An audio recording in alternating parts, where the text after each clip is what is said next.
One of the biggest running events in the Philippines, the Galaxy Manila Marathon, makes its historic route along EDSA this 2026 for the full marathon. Here's my race report as I run the half marathon after Ironman Philippines and give you a glimpse of this historic running event. Let's get started.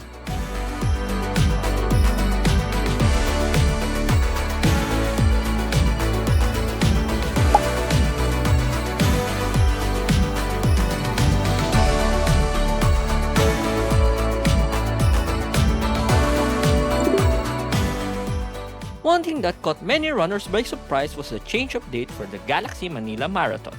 Originally scheduled for a different weekend, the event was moved to June 12 to coincide with the Independence Day holiday, primarily so organizers could secure the historic EDSA route for the marathon. Personally, the schedule change didn't affect me, but for many runners, especially those traveling from the provinces, it was a different story.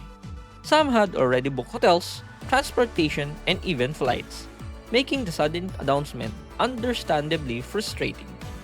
As a result, the initial reaction across social media and running communities were largely negative.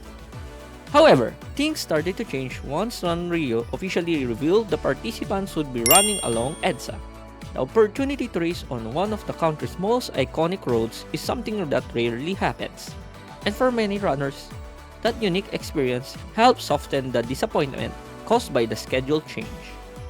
Race kit claiming was generally a smooth and hassle-free experience. It was held at the MOA main atrium, which made it very convenient for participants. There were plenty of staff assisting runners, and the claiming schedule matched the mall's operating hours, giving everyone ample time to pick up their race kits. One issue that initially concerned runners was the announcement that race kit claiming wouldn't be available on race day.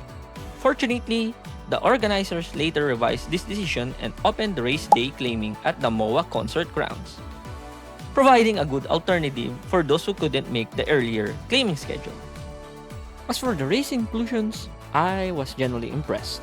The race shirt and other merchandise were ASICS branded and felt premium for the registration fee. If you opted for the official event jacket, it's definitely worth considering. It costs around 1,250, offers great quality, and is something I'd actually wear long after race day. Another nice addition was the wristband verification system, which helped discourage race kit scalping and unauthorized reselling. Overall, I'd give the pre-race experience a solid B-. The last-minute date change certainly left a poor first impression, especially for runners traveling from outside Metro Manila.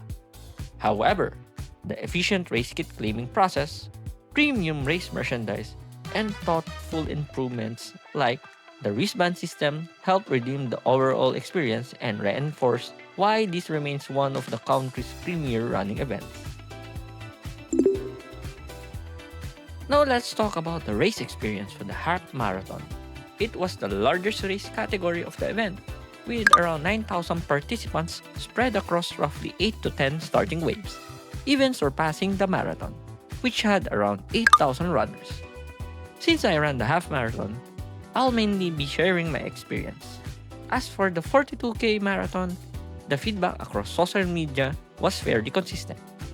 Many runners described the EDSA course as a more challenging than expected course, with several rolling climbs that gradually took their toll. The warm weather, combined with the partially closed roads that limited airflow in some sections, also made conditions more demanding. Another common concern raised by runners in the later waves was the hydration stations had already run out of water by the time they arrived. If you ran the marathon, I'd love to hear how your race went.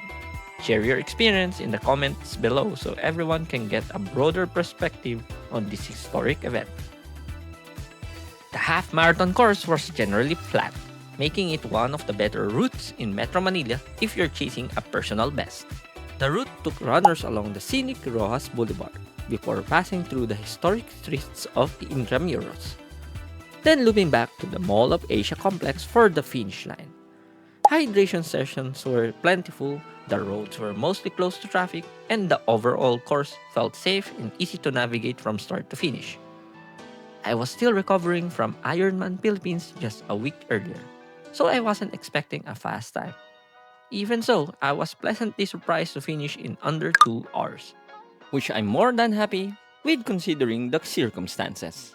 The finish line was shared with the marathon runners, and despite the large number of participants, everything remained orderly and efficient. Okay, sub 2 21K after Ironman Philippines 2026. After receiving my medal, I headed back onto the course to meet my wife, who was also running the half marathon. We caught up around the 18K mark, and I paced her through the final kilometers as she crossed the finish line in 2 hours and 50 minutes.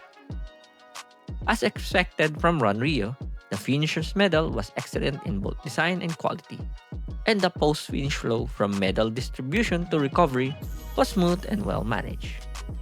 Overall, I'd give the half marathon experience an A+.